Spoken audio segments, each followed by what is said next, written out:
her, aren't you? Perhaps you see only what you want to see, Prince. Perhaps grief is clouding your judgment. Then I will go. I will not rest until I find her, until her voice sings again.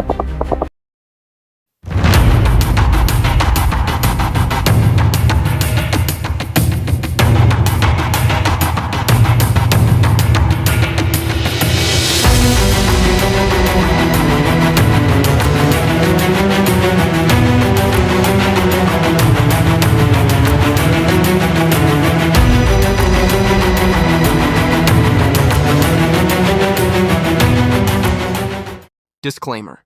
The story of Sandah Kekiwi presented in this video is a work of myth and folklore. It is not based on real events or individuals. This content is intended for cultural appreciation, entertainment, and educational purposes only. That day, the palace of Melinsum burst with life, its red and gold hue shimmering under sun. The musicians play nafiri or royal trumpet and gendang nobat or royal drums. They are often positioned in the balai rungseri or royal hall, form an ensemble known as the nobat, performing with reverence and strict protocol. Amid this celebration, the king and queen stand tall, their faces glowing with anticipation. They wait the arrival of Prince Hang Nazar and Princess Mayang, their hearts filled with pride and hope. His Highness Hang Nazar, Crown Prince of Melinsum, returns with bride-to-be Putri Mayang of Buan. Nazar, standing calmly beside the fake Mayang princess, they are ready to enter the grand hall to make an official introduction. The royal court of Melinsum is bustling as Hang Nazar returns, guiding the pale silent figure of Princess Mayang through the golden halls. Ministers bow, musicians play. In the grand halls of the palace, the royal bow or sembah di raja is performed with solemn reverence. After the gesture, the subject remains still in kneeling position, awaiting the king's acknowledgement. The kings give a note, signaling the subject rise. The king announces the alliance is secured, a triumph for the kingdom.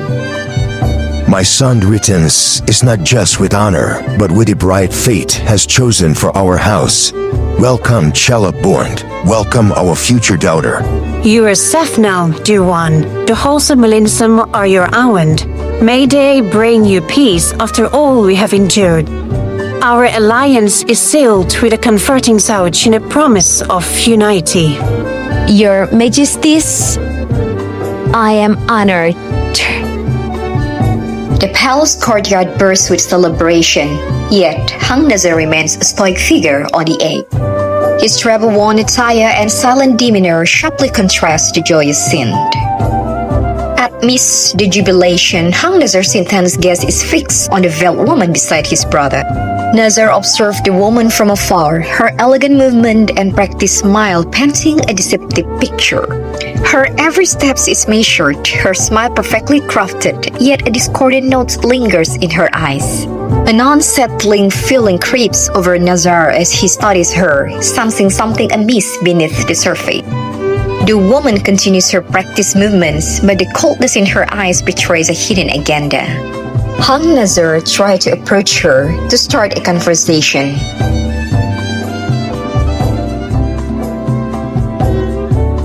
Putri Mayang, it's been some times. You always said victory made men arrogant. Especially me. Did I? Oh, I cannot recall that. So many things has happened. Did you summon me here for a serious talk, Prince Hang Nazar?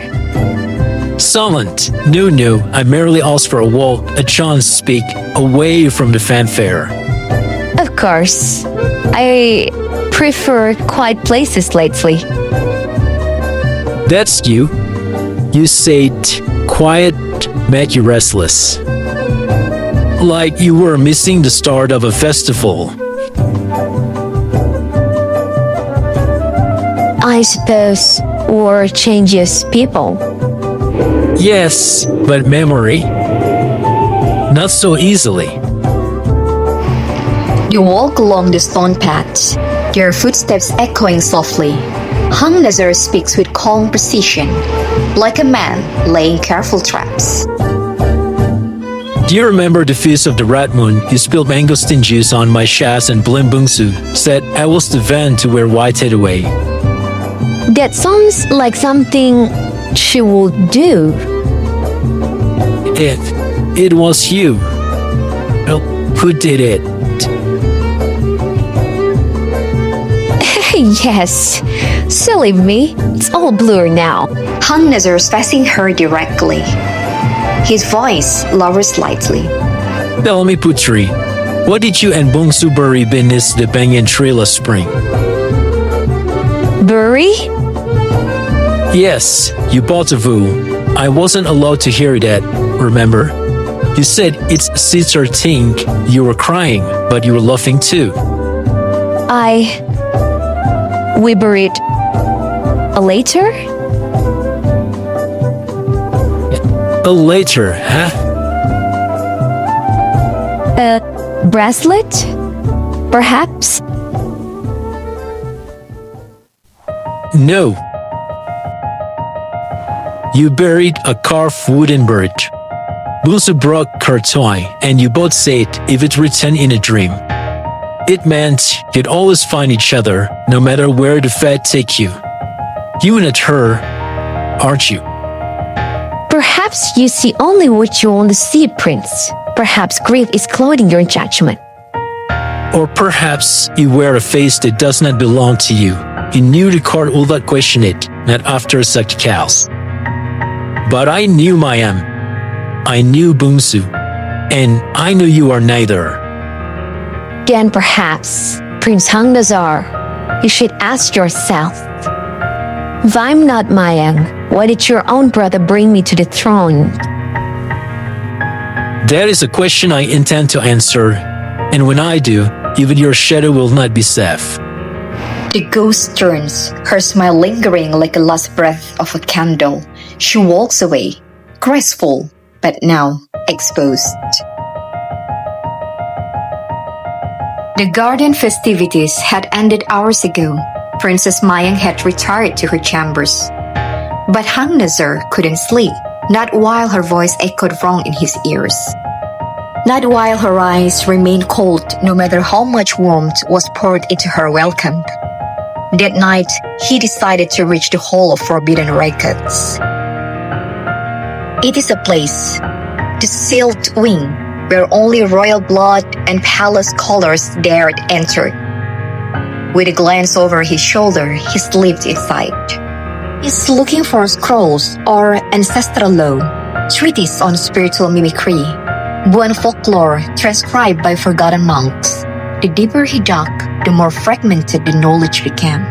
Then, a brittle scroll, nearly crumbling at the edge, caught his eye. He carefully unrolled it. The ink had faded, but a name leapt from the page like a cry in the night. Sandah Kekiwi was once a palace maiden of Buan, betrayed and executed unjustly by jealous courtiers. Her final vow cursed the royal bloodline, swearing that she would return with the face of a sister. She walks in a beauty that does not belong to her. She borrows the steps of others, mimics the breaths of the living, but her shadow reveals the truth. Hang Nazar steps back from the scroll, his hand trembling slightly. The face of Mayang appeared in his mind, pale, distant, with eyes that reflected no sun. Her voice mimicked affection, her words stitched from the memory, not soul. And then, Bungsu, gone without a trace, a fire, a distraction. She walks in the skin of the beloved, but she has no heart of her own. If the ghost walks again, then she walks here, and everyone she touches is in danger. As he gathered the scrolls, preparing to leave, the torch near the entrance suddenly flickered out. Cold air swept through the library. The silence grew heavy. A soft voice, not quite a whisper, echoed faintly from the far aisle. Unseen voice. Yes, Prince. Digging too deep? Will you find truth? Or just your round? Tomorrow morning, Hang Nazar is visiting the Queen Palace. Do you call me Ibunda? Yes, Ananda.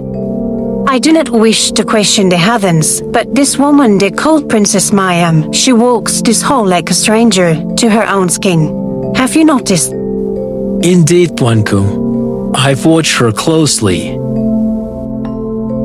Her mannerism, they are not of a noble woman raised in the house of Buan. She eats like a fisherman's daughter hastily, with her hands unwashed. She loves to loud in the presence of elders. And just this morning, she steps into the hall with a mud on her hand. Mud, Hang Nazar. And she did not apologize, nor samba to the king, nor poetry on her tongue. Even when spoken with the courtesy, she responded with the tone of one who has never tasted courts alive. This is not the same Maya who visited us 3 years ago. That girl walked like a mist and spoke like a song. She knew every flower he ever gardened.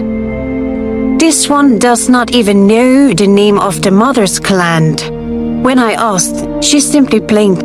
Tuanku, forgive my boldness, but I fear we are hosting a shadow. But don't worry, I will find the truth. The winds speak of the hidden paths. I will follow them. Then go, Hang Nazar. Go with the blessing of this house and bring back to the light we lost. By dawn, Hang Nazar crossed near a sea with a small vessel. The vessel reached the stone shore of a garden coast, its water calm and silver under dawn.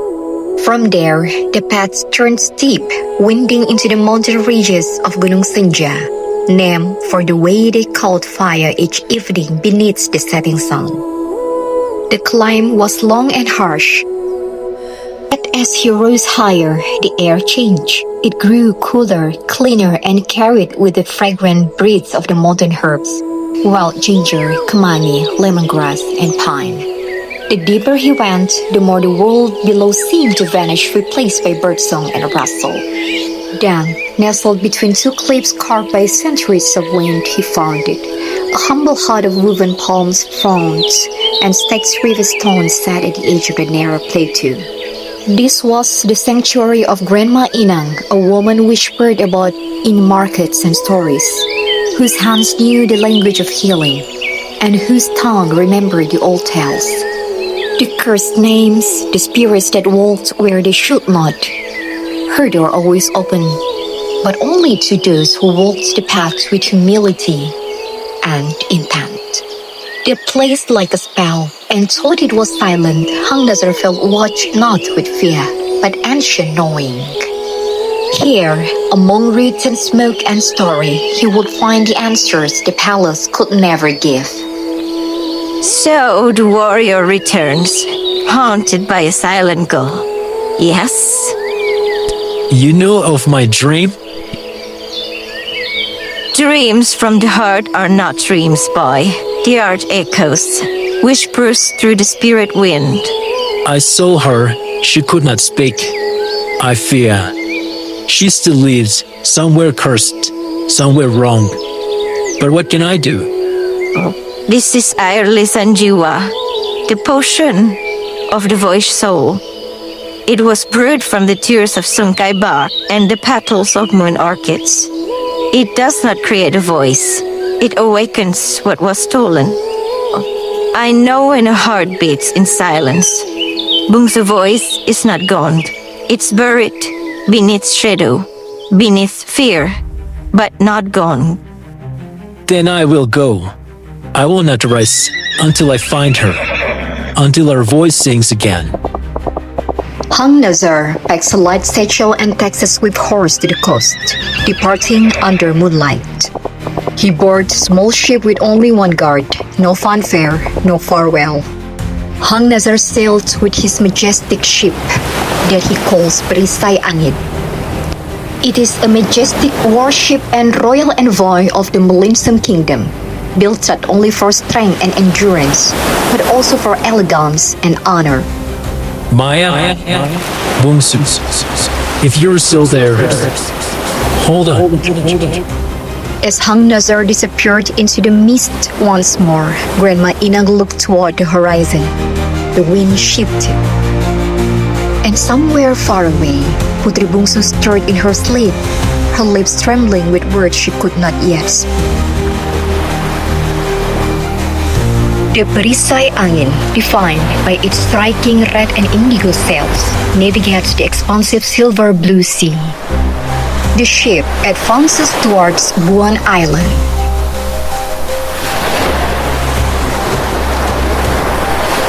Hang Nazar stands resolutely at the stern, his gaze intensely focused on the island in the distance. Nearby, his man, Ajak, diligently tightens the ropes, ensuring the ship's readiness for the journey ahead. The sails catch the wind, propelling the ship ever closer to its destination. Together, Hang Nazar and Ajak ensure their vessel is prepared to face whatever challenges lie ahead on Buan Island. Ajak stands in Perisai Angin, face turned to the sky, lost in silent communion.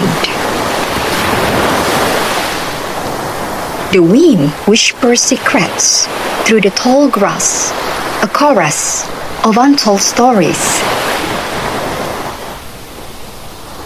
Ajak's eyes, still closed, whispers, The wind feels different here, Tuan. Heavy.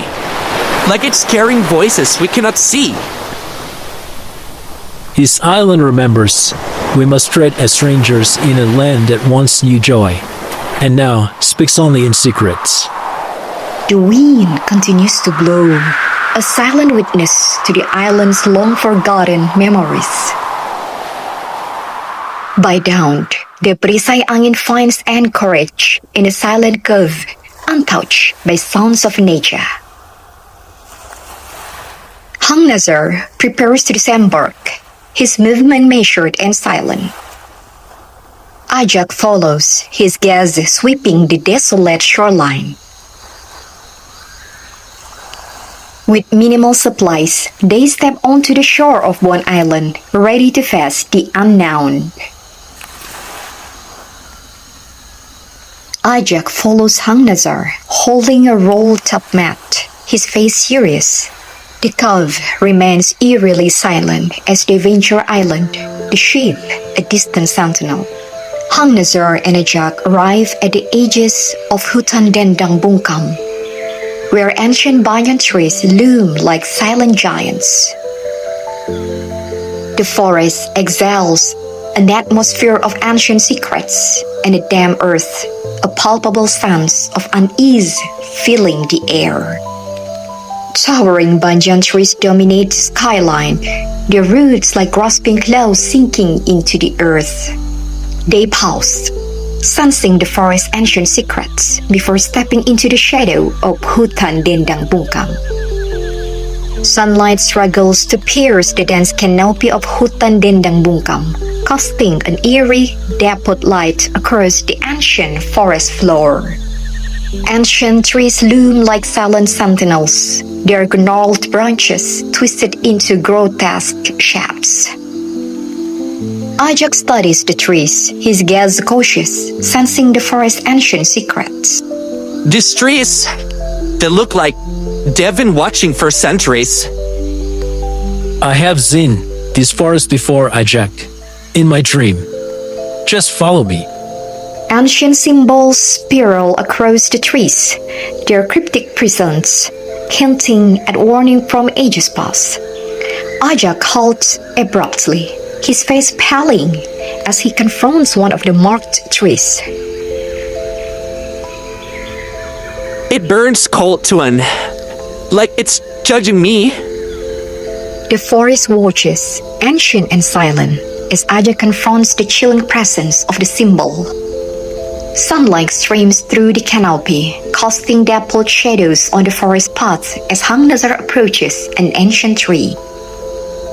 Truth is the price of passage. This forest is sacred to this old spirit. We must keep no deceit between us. Forgive me, Tuan. Before we left, I heard the guard say the ghost woman, the one wearing Princess Mayang's face, has been whispering names in her sleep. Your name. And my name, Tuanku.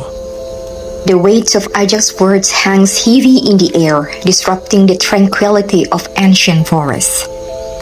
Ancient trees groan as a soft, ethereal chant rises from the depths of the woods, a low wind stirring the leaves. Thick mist coils around the ankles, obscuring the forest floor as the narrow paths materialize between two ancient banyan trunks.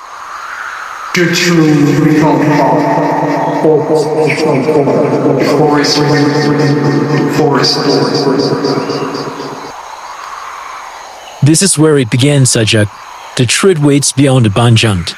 And perhaps, so does Princess Mayang. In the cursed forest, thick mist cloaks Hang Nazar and Ajak, obscuring the path ahead. They step carefully, fear of waking up the old spirits. This forest, it doesn't want us here, Tuan. It watches. We have Airly Sanjiwa with us, Ajak. Don't worry.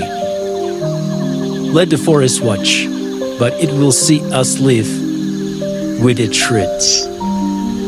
Beneath the sprawling canopy of an ancient banyan tree, a crumbling stone shrine stands as a silent sentinel. In the clearing's heart, two figures kneel, their forms marked by months of anguish and silence. Hang Nazar pushed through the thick ferns, his heart pounding not from the climb, but from the fear that what he'd heard was true, that Putri Bungsu has turned into something unrecognizable. At first, he thought it was a ghost or spirit. The figure sat quietly by the stone pond, back turned to him. Her form cloaked in old cloth, hair knotted like tangled vines, thinner than he remembered. But there was something unmistakable, something in the way she tilted her head slightly toward the wind, something familiar in her silence. Bungsu, I've come to rescue you. The figure flinched. Slowly, she turned. Her face was marked by the curse. Faint cracks like dried riverbeds traced down her cheeks, her eyes shadowed with sorrow. But it was her. Tuanku, is that Princess Bungsu? Hang Nazar crossed the distance is a heartbeat, falling into his knees before her. Ampun kan, Dinda. I should have found you sooner. Hang Nazar delicately uncorks the vial, his movement precise. With gentle care, he raises the vial to Bungsu's lip, hope flickering in his eyes. The potion touches her lips and a violent convulsion seizes Bungsu's body. You can. Even like this, you still see me. I see you clearer now than ever, Bungsu. No curse could ever hide you from me.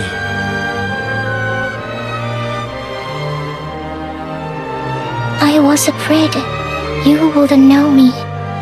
The curse had turned me into shadow. You are my light. You could be hidden in the storm of ghosts. I would still find you. I never stopped searching.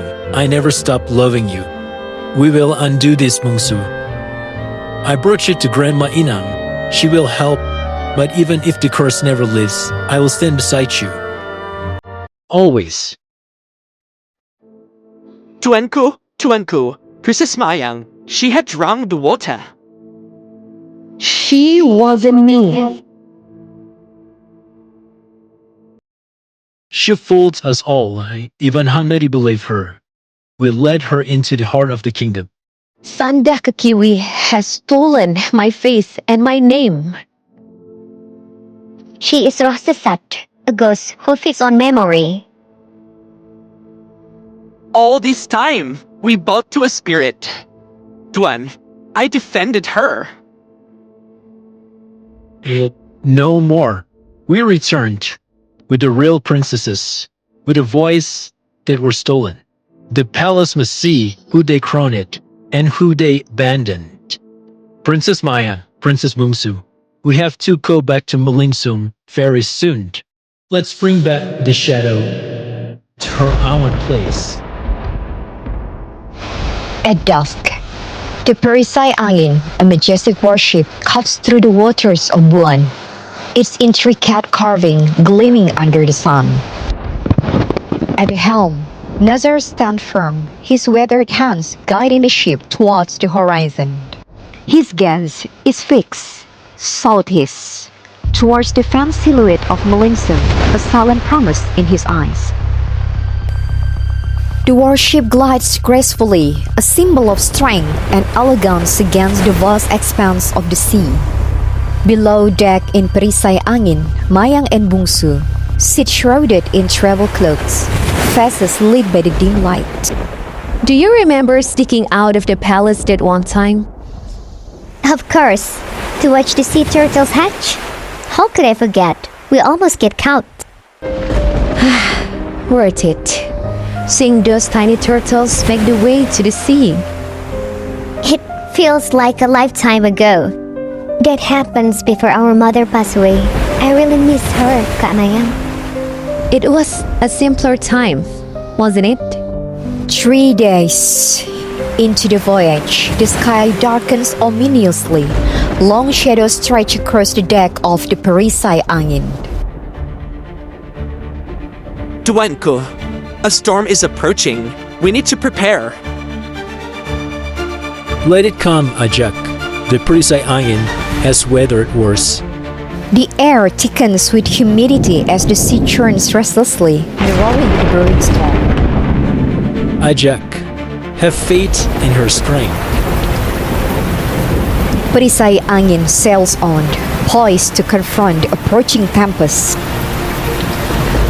Lightning tears across the sky, briefly revealing the interior of Perisai Angin. Sandah is trying to frighten us with the storm. Sandah cannot drown what has already survived this island. Don't be afraid, princess. This storm carries us home. The air crackles with raw energy, matching the turbulent emotion within Perisai Angin. The Perisai Angin defiantly sails through the tempestuous sea, its silhouette a beacon against the storm's fury. Lightning forks across the sky, momentarily revealing the ship's indomitable form as it navigates the towering waves. Untouched by the storm's wrath, the Perisai Angin continues its voyage, a testament to its strength and the skill of its crew. Malinsum emerges from the distance, its golden roofs shimmering like a beacon. The sky awakens, dawn's gentle hues chasing away the night as the seventh day graces the horizon. Hang Nazar stands resolute, gazing toward the city, knowing the beauty conceals a haunting truth. He knows behind the facade of beauty lurks a ghost, one who wears a stolen crown. The salt spray stings Nazar's face as he steels himself for the trials ahead. With grim determination, Nazar prepares to confront the shadows that await him. Terima kasih, Tuhan. Finally, we are at home, Tuan. We are at home, Tuanku. We are at home. Ajak, our journey home is just beginning. The deception must be confronted. We have to fight against the ghosts. In the pearly lights of dawn, the Perisai Angin materializes from the mist, a spectral ship taking. At the ship's bow, Nazar stands motionless, a figure of quiet anticipation against the awakening day. The air hangs heavy with a mingling sense of salt and unspoken expectation. Nazar, why this covert approach? Why all this secrecy? If Sandah senses our return, even a whisper of it, she will vanish, and the throne with her. But Sandah is strong. Her hold on the throne, it is absolute. Ajak, take the princesses to Grandma's inner hut in the highlands. Be careful. Do not light any fire. I will act as if nothing happened. It will lower Sandah's guard.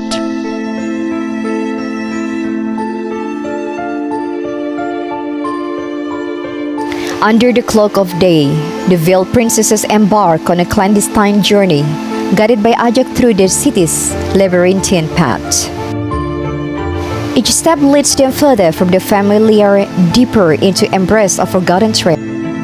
The forgotten paths snake away from the city, the destination, the distant, beckoning hill. The princesses tread carefully. Each footstep carries them further away from the city.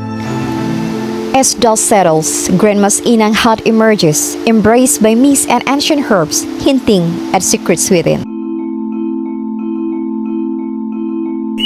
The banyan tree stands guard, its branches a protective embrace over Grandma Inang's humble dwelling.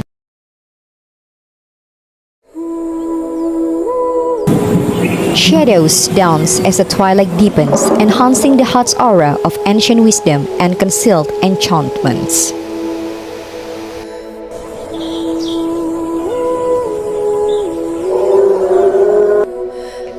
Welcome, Your Majesty, to my humble hut. Come quickly. It's dangerous to stay outside. Grandma Inang watches the fire, her face gentle. She continues her job, preparing the potions that she's going to make to save the princess. Grandma Inang drapes warm clothes around the princess' shoulders, a silent promise of comfort and safety. Now, princesses, have a seat. I'll prepare something. Grandma Inang gently stirs air akar suci, its surface shimmering with otherworldly light. Beside her, banyan balm sits ready, a promising solace. The resin sends fragrant smoke, curling toward the thatched roof. Make yourself comfortable, princesses. The herbs are almost ready. In Grandma Inang's cozy hut, the scent of herbs and incense fills the air. Grandma, my name is Mayang. I am from Buan. Thank you so much for helping us. Will we be ready, Inang?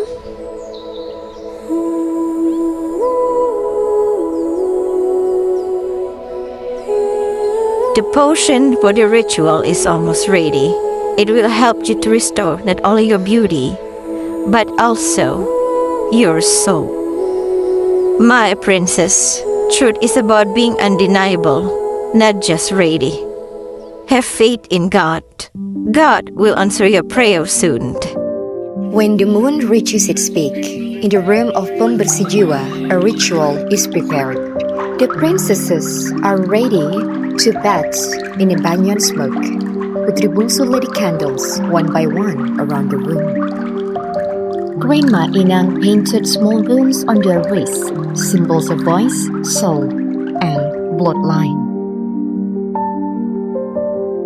As the smoke reaches its peak, the two sisters opened their mouth and spoke their name. They called their names clearly, proudly. And the wind outside answered. In the silence, we found ourselves. In our names, we return. we return. The last of banyan smoke carried into the rafters like a spirit released. Outside, the full moon cast silver over the mist-covered hills. Crickets whispered. The banyan leaves rustled faintly as if listening. Their royal features, Mayang's fierce almond gaze, Bungsu's soft round cheeks had fully returned. No longer shadows, they now sat like daughters of a dynasty reborn. There you are, Your Majesties. The sea didn't steal you. The forest didn't keep you. You've come back with your own hands. I thought I had vanished. That the silent had met me someone else. Thank you so much, Grandma Inang. But the silence only waited us to remember. Not the face, but the voice. The name. It's been Mayang, even when I couldn't say it. And you are always Bungsu, my light in the dark.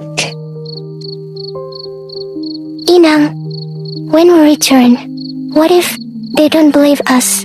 What if they see her face and still think it's mine? It's hers. People believe what makes them feel safe. That's how Sandah wore your name so easily. But names are not just sounds, child. They carry rhythm, memory, blood.